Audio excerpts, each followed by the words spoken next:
connaissez tous Saitama, le héros qui bat tous ses ennemis en un coup de poing, mais est-ce que vous savez comment il a été imaginé? Aujourd'hui, dans Nemu, je vous raconte la création du cousin d'Al Capote. Pute.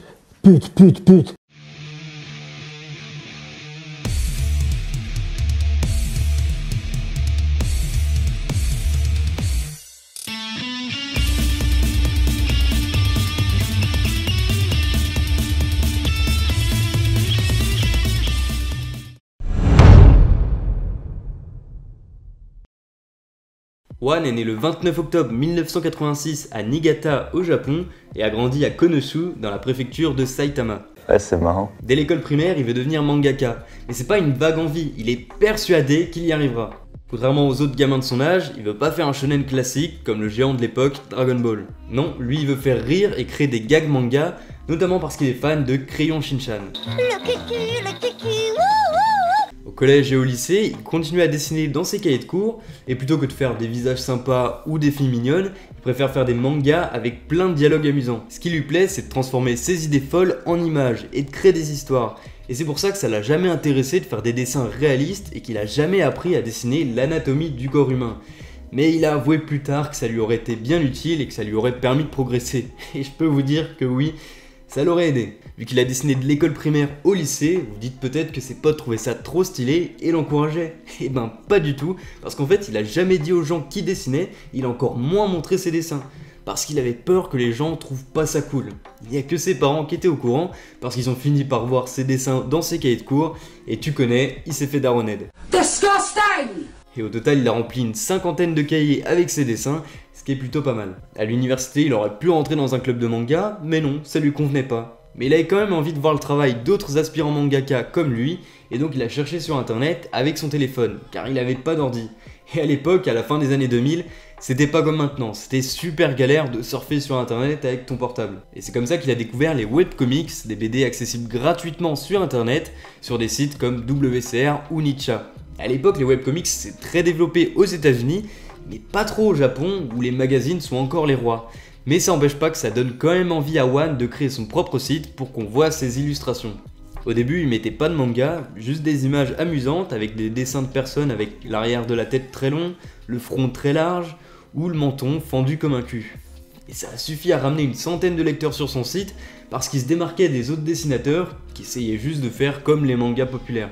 Avec le temps, il a eu plus de lecteurs et il a voulu montrer un vrai manga. Mais le problème, c'est que quand il prenait ses planches en photo avec son portable, on pouvait pas lire les lignes. Mais heureusement pour lui, il avait un pote mangaka en herbe comme lui, qui avait déjà publié son propre manga sur un site de webcomics, et il a pu lui donner l'astuce de dessiner sur un tout petit format qui tient dans la taille de la paume de la main, et de prendre les photos de très près. Du coup, pour la première fois, il a montré un de ses mangas, Sunman, qu'il a fait quand il était au lycée. Et jusqu'à ce moment, il s'appliquait pas trop dans les dessins qu'il proposait sur son site, jusqu'à parfois poster des stickman. Mais il a décidé d'arrêter parce que c'était pas sérieux. Il a ensuite continué à poster des mangas sur son site mobile, mais ça l'embêtait vraiment de devoir se limiter à des tout petits formats parce que ça l'empêchait de progresser. Entre temps, son pote avait acheté un ordi portable et ça allait super bien pour travailler. Et du coup, One a fait la même chose et il a essayé de se familiariser avec un logiciel de BD appelé Comic Studio. Et il se penche alors sur la création d'un manga sans prétention, juste pour apprendre l'ordi, même s'il sait que plusieurs webcomics à succès ont fini par être imprimés, comme Hetalia Axis Powers et Hori-san to Miyamura-kun. One a lu beaucoup de mangas dans sa vie et il a envie de créer quelque chose de différent de ce qu'il a déjà vu. Il y avait déjà beaucoup de héros avec un look cool, donc il a créé un perso qui était pas spécialement stylé. Après tout, les héros sont d'abord cool de par leur mentalité, pas leur apparence. Et pareil, souvent les héros grandissent et deviennent forts jusqu'à leur apogée à la fin du manga, et lui, il s'est demandé ce qui se passerait s'il commençait l'histoire avec un perso déjà au top de sa forme. Et toujours dans les contrastes, son perso relax se démarque de l'univers sombre de son manga. Et c'est comme ça qu'est né Saitama, l'homme qui a fait 100 pompes, 100 abdos, 100 squats et 10 km de course par jour pendant 3 ans, jusqu'à en perdre ses cheveux. Oui, le dessin est dégueulasse. Le manga a été publié en juillet 2009 sur le site de webcomics Nicha, qui était déjà assez connu chez les lecteurs de webcomics, et il y avait même un classement des mangas les plus populaires. A la base, One il a publié One Punch Man juste pour s'amuser, et il avait pas du tout prévu d'en faire une série. Mais vu qu'il avait écrit chapitre 1 sur le premier chapitre, les gens lui ont demandé la suite. Et du coup, il a sorti le chapitre 2, puis le chapitre 3, et ainsi de suite. son côté, il trouve pas ça difficile de répéter sans cesse le même dénouement, et au contraire, il pense qu'il aurait du mal avec un héros qui gravit sans cesse de nouveaux obstacles, et du coup, il se contente de ramener Saitama pour régler les problèmes. Une semaine après le chapitre 1 sort le chapitre 5 qui connaît vraiment le succès, et ça va continuer au fil des mois, notamment grâce à des mangaka de webcomics qui partagent One Punch Man sur les réseaux sociaux et surtout sur Twitter. Et c'est aussi ça qui plaît aux gens dans les webcomics, c'est qu'au-delà du fait que c'est gratuit, c'est assez authentique parce que tu peux te sentir proche de l'artiste et échanger avec lui. Bref, en octobre, vers le chapitre 30, One reçoit environ 1000 commentaires à chaque mise à jour de One Punch Man. Et encore, c'était pas l'internet d'aujourd'hui avec les réseaux sociaux ultra développés. A l'époque, t'étais dans le haut du classement avec environ 30 commentaires. Et pourtant, malgré ce succès fulgurant, One met One Punch Man en pause en février 2010. Il voulait travailler pendant un an pour économiser le plus d'argent possible et ensuite se consacrer au manga pendant 365 jours. Et si ensuite ça marchait toujours pas, il abandonnerait définitivement les mangas. Pendant cette année de travail, il essayait de pas penser au manga parce qu'il avait tout simplement pas le temps de s'y consacrer, il avait même pas le temps de dessiner pendant ses congés. Et du coup c'était super frustrant parce qu'il avait plein d'idées en tête qu'il pouvait pas concrétiser. Et du coup il a hésité, il s'est demandé s'il devait démissionner ou pas parce que son patron était super sympa. Mais il va faire une rencontre qui va changer sa vie. Yusuke Murata est né en 1978 au Japon, dans la préfecture de Miyagi.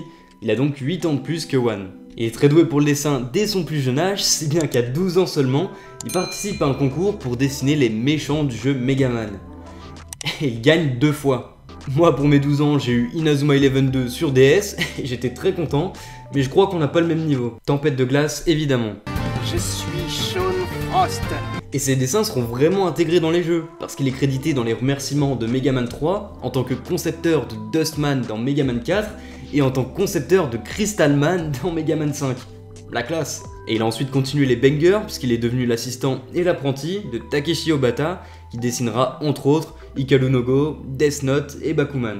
Mais la plus grande masterclass de Murata, c'est à mon sens d'avoir dessiné le manga de football américain écrit par Riichiro Inagaki, High Shield 21 de 2002 à 2009. Et c'est justement peu après High Shield 21 que Yusuke Murata voit un tweet de l'illustrateur Akiman disant One Punch Man est vraiment bon. Il connaissait le concept de webcomics et il savait que certains étaient très populaires, mais il en avait jamais lu. Et du coup, il a jeté un œil à One Punch Man et il a tellement kiffé qu'il a passé une nuit blanche pour tout rattraper. Il a adoré et ce qui lui a plu, c'est l'impact que Saitama laisse sur vous, le fait qu'il incarne l'homme ordinaire par excellence et qu'on puisse s'identifier à lui, et aussi les autres personnages qui sont intéressants. Dès la première lecture, Murata avait envie de travailler avec One, mais il l'a pas contacté parce qu'il avait un contrat d'exclusivité avec le Shonen Jump. Il travaillait notamment avec Otagaki Yasuo sur Dunten Prism Solar Car, un manga de course de voitures solaires. Malheureusement, il n'était pas passionné par ce manga, et il se contentait de dessiner ce qu'on lui donnait, et il voyait les choses comme ça. Et pire encore, il était vraiment en mauvaise santé. Pendant ce temps, One travaille à temps plein, et au bout d'1 an, il hésite à se lancer pendant environ une année en tant que mangaka comme il le voulait. Et tweet alors, je cite, « Je pense quitter mon travail pour devenir mangaka, mais mes pères m'en empêchent. » Yusuke Murata lit ce tweet depuis l'hôpital, il est vraiment en mauvaise santé, il a du mal à respirer, ses organes internes sont infectés, et à ce moment-là, il pense qu'il va peut-être mourir. Et donc il veut vraiment faire quelque chose qui lui plaît vraiment, qui lui tient à cœur. Et il veut surtout pas que One arrête de faire des mangas. Donc il franchit le pas et il le contacte. Au début, bien évidemment, One, qui est fan de Murata, il pense que c'est une blague, même s'il a déjà vu sur Twitter qu'il suivait One Punch Man. En tout cas, ils se sont vus, et Yusuke Murata, il était tellement nerveux à l'idée de rencontrer One, qu'il arrivait avec 30 minutes de retard au rendez-vous. Mais c'est bizarre parce que ça devrait être l'inverse. C'est Yusuke Murata qui est plus âgé et qui est très réputé en tant que dessinateur, alors que One, de son côté, il a fait un webcomic sympa. Murata, il était affamé et du coup, il a proposé à One d'aller dans un resto de yakiniku. Et une fois au resto, il lui a proposé de commencer à travailler sur un one-shot avant d'éventuellement refaire One Punch Man. Et ça a donné Monster of Earth. C'est l'histoire d'un père et son fils qui possèdent le pouvoir de se transformer en géant à volonté. Et ils ont alors la responsabilité de protéger la Terre des attaques des monstres spatiaux. One avait fait des storyboards pour que Murata ait quelque chose sur quoi travailler, et aussi pour avoir quelque chose à montrer à la rédaction du Jump. Mais ils ont finalement montré un autre one-shot, Gokiburi Buster, une histoire de chasseur de cafards. Et ces deux one-shots, ils n'ont été publiés officiellement que quelques années plus tard.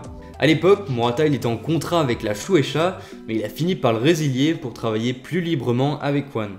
En même temps, One recevait de nombreuses offres pour commercialiser One Punch Man, et grâce aux relations de Murata, ils ont pu avoir un entretien avec un éditeur de chez Young Jump. Et tout ça, ça converge vers la publication du remake de One Punch Man sur le site Tonari no Young Jump lors de son inauguration le 14 juin 2012. C'est un web magazine japonais basé sur le magazine physique Young Jump, l'équivalent du Shonen Jump, mais pour les seinen.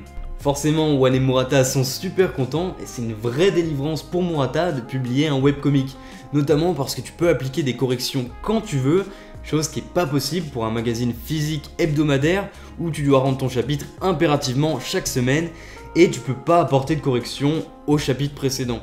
Murata dessine donc One Punch Man avec style pour le Tonari no Young Jump, tandis que One continue de mettre à jour sa version originale sur son site. Yusuke Murata suit donc le storyboard de One, mais il n'hésite pas à le modifier un petit peu. Il n'hésite pas à changer 2-3 choses, à modifier l'ordre de certains éléments et à changer quelques dialogues. Et il est assez libre, mais c'est quand même One qui vérifie et qui a le dernier mot.